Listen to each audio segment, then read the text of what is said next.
Hi, welcome to Beadwork's Tips and Techniques video series. I'm Melinda Barta, editor of Beadwork, and today I'll be sharing with you some valuable information about beading. Let's get started. There are many different types of beading thread on the market today. Some of the most common ones I'll be sharing with you today. Let's start off with nylon beading thread. You'll see these sold under many different brand names, including Nymo, Ceylon, Eslon, and 1G. And as a general rule, I always like to wax my nylon thread just because it helps it be a little more durable.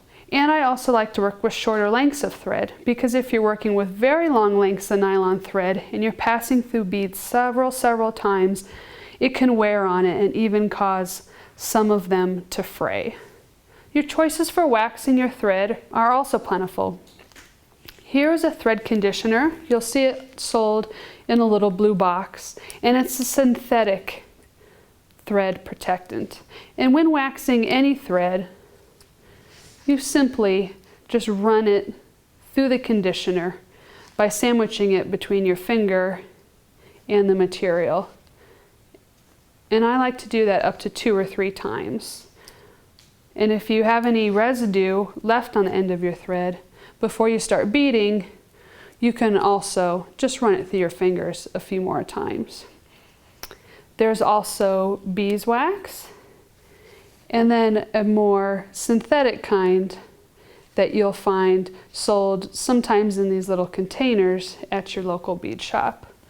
One thing about nylon thread is it can stretch. So a lot of beaders, they like to take their length of thread and just kind of give it a small tug before they start beading, because it's better to remove any stretching now as opposed to later. And here's an example of a project that I used nylon thread with. And the reason I did so here is because nylon thread comes in a variety of sizes. And so by choosing a very small size of thread, I was able to pass through these beads many times. Just the nature of the way these components were built required me to pass through the beads multiple times, making nylon thread a great fit. Next, I'll show you braided beading thread.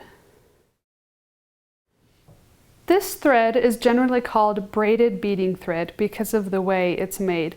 It would be very hard to see, but if you were able to take a very close look at each of the threads, you would see that it is constructed with the braided manner and then coated on the outside for protection.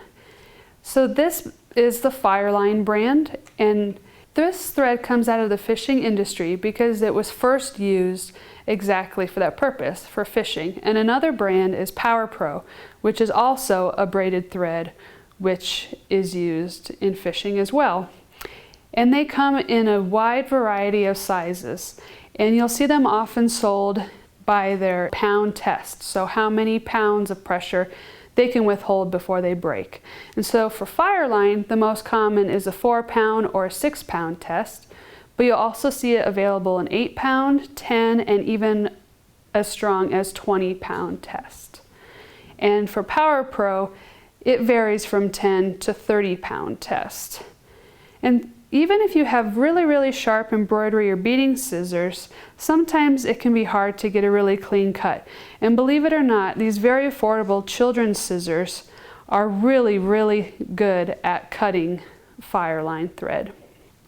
The benefits of using a braided beading thread is that it doesn't fray and it doesn't stretch. And that's exactly why I used it for this necklace over here.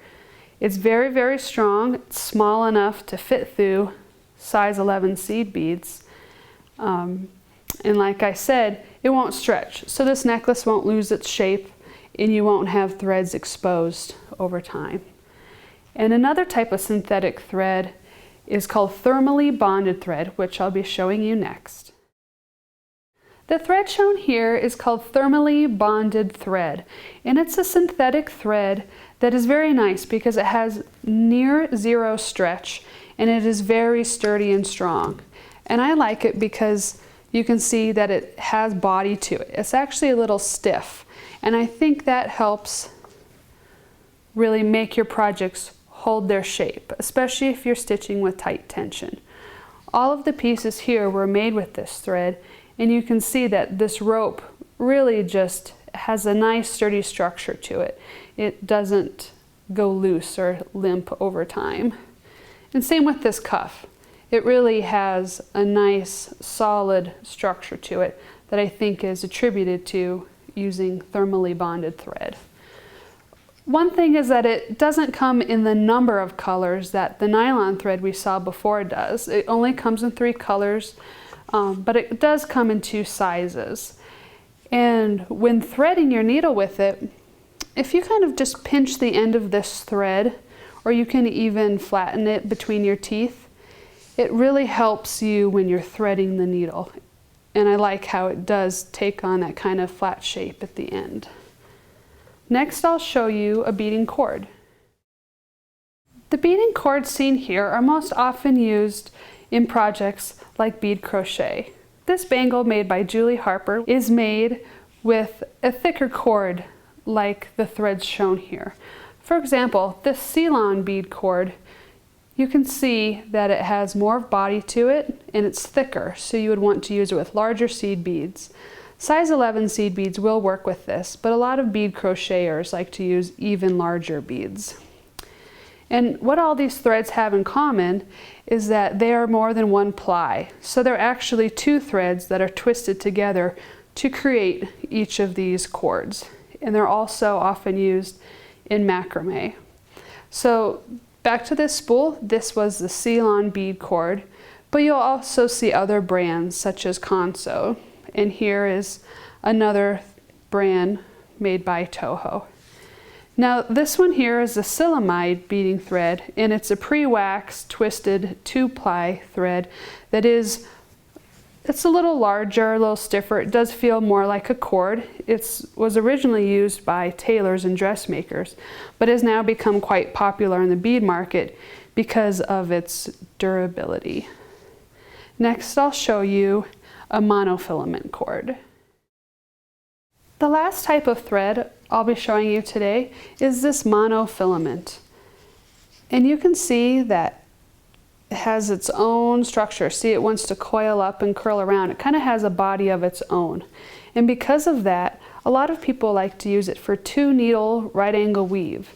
And even though the stitch calls for a needle, because this thread is so stiff, you actually don't even need to use one. Some beaders like to color the tips at each end, 1 blue and 1 red, and that helps them keep track of the ends while they're beading.